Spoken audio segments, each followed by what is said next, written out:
Bonjour, bienvenue à tous, bienvenue sur Bismart depuis la Paris Infra Week 2025. On est ravi d'accueillir Laurent Zilberberg. Bonjour Laurent. Bonjour. Vous êtes contrôleur général à la CDC, la Caisse des dépôts et consignations, président du conseil d'administration de Stoa.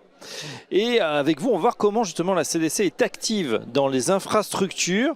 Elle intervient en tout cas assez massivement dans le financement de ces infrastructures. De quelle façon ? D'abord, c'est pas nouveau. Ça a commencé au milieu du 19e siècle avec le port de Dunkerque. La Caisse des dépôts, ça a été son premier gros investissement, ça a été le port de Dunkerque.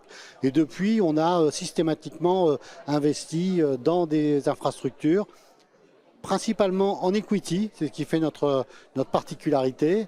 Et donc, on prend des parts dans des sociétés spécifiques qu'on appelle des SPV, qui sont des sociétés qui sont chargées de gérer ces infrastructures, notamment pour l'aménagement. Et en France, on est particulièrement actif dans le transport, dans tout ce qui est la mobilité en fait. Ouais, quel est le niveau des investissements chaque année? On a une idée? C'est très variable, mais en tout cas, on a multiplié par au moins 5 le nombre d'investissements sur les dernières années.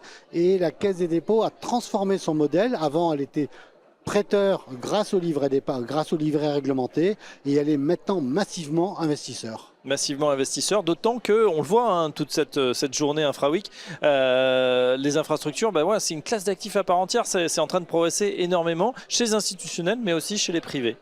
Oui, les infrastructures sont devenues un enjeu majeur, d'autant plus qu'il n'existe pas de définition complètement définitive des infrastructures. Mais ce qui est certain, c'est que les infrastructures sont des actifs tangibles. Et donc, quoi qu'il arrive, elles produisent des externalités positives pour l'ensemble de la population. Et c'est ce que nous recherchons à la Caisse des dépôts. Vous êtes, Laurent, président du conseil d'administration de Stoa. Alors, outre l'étymologie grecque dont vous m'avez parlé, qu'est-ce que fait Stoa exactement ?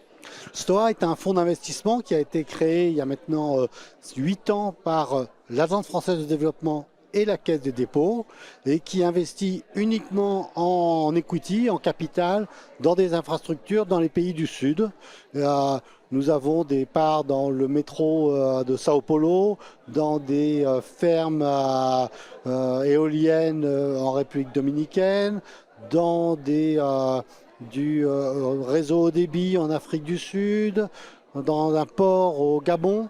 Donc des actifs qui sont très, très divers, mais qui sont toujours Afrique, Amérique latine et un tout petit peu Asie. Voilà, principalement dans l'énergie et les transports. Afrique, Amérique latine, Asie, et une action qui contribue à l'objectif de développement durable adopté par les Nations Unies. Effectivement, Stoa est un fonds à impact avec aujourd'hui 22 actifs en portefeuille et nous contribuons à atteindre les différents niveaux, les différents objectifs, les ODD comme on appelle dans le jargon, qui sont les objectifs de développement durable et qui sont extrêmement importants.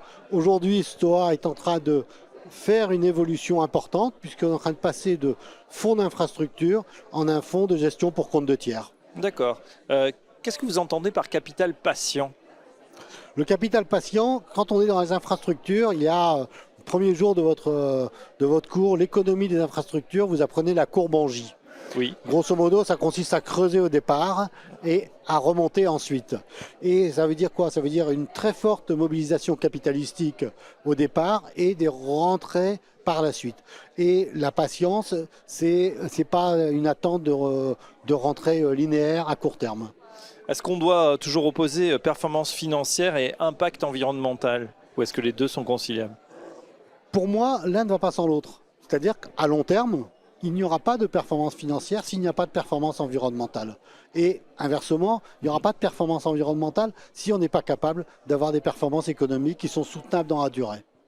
Enfin, une dernière question, Laurent Zilberberg. Selon vous, quelles seront les priorités d'investissement d'ici à 2030? On parle beaucoup d'intelligence artificielle, d'énergie. Qu'est-ce que vous regardez aujourd'hui? Qu'est-ce que vous avez dans le radar? Alors, ce n'est pas ce que j'ai moi dans le radar, c'est ce que je vois dans le monde. Pour moi, il y a un sujet essentiel qui est l'énergie. Si vous n'avez pas d'énergie fiable, vous n'avez pas de souveraineté. Et la mobilité, parce qu'elle-même dépend de l'énergie. Voilà, c'est ce qu'on va surveiller, donc énergie et mobilité. Merci Laurent Zilberberg, je rappelle que vous êtes contrôleur général Caisse des dépôts, président du conseil d'administration de Stoa. À très bientôt sur Bismart. Merci à vous, au revoir.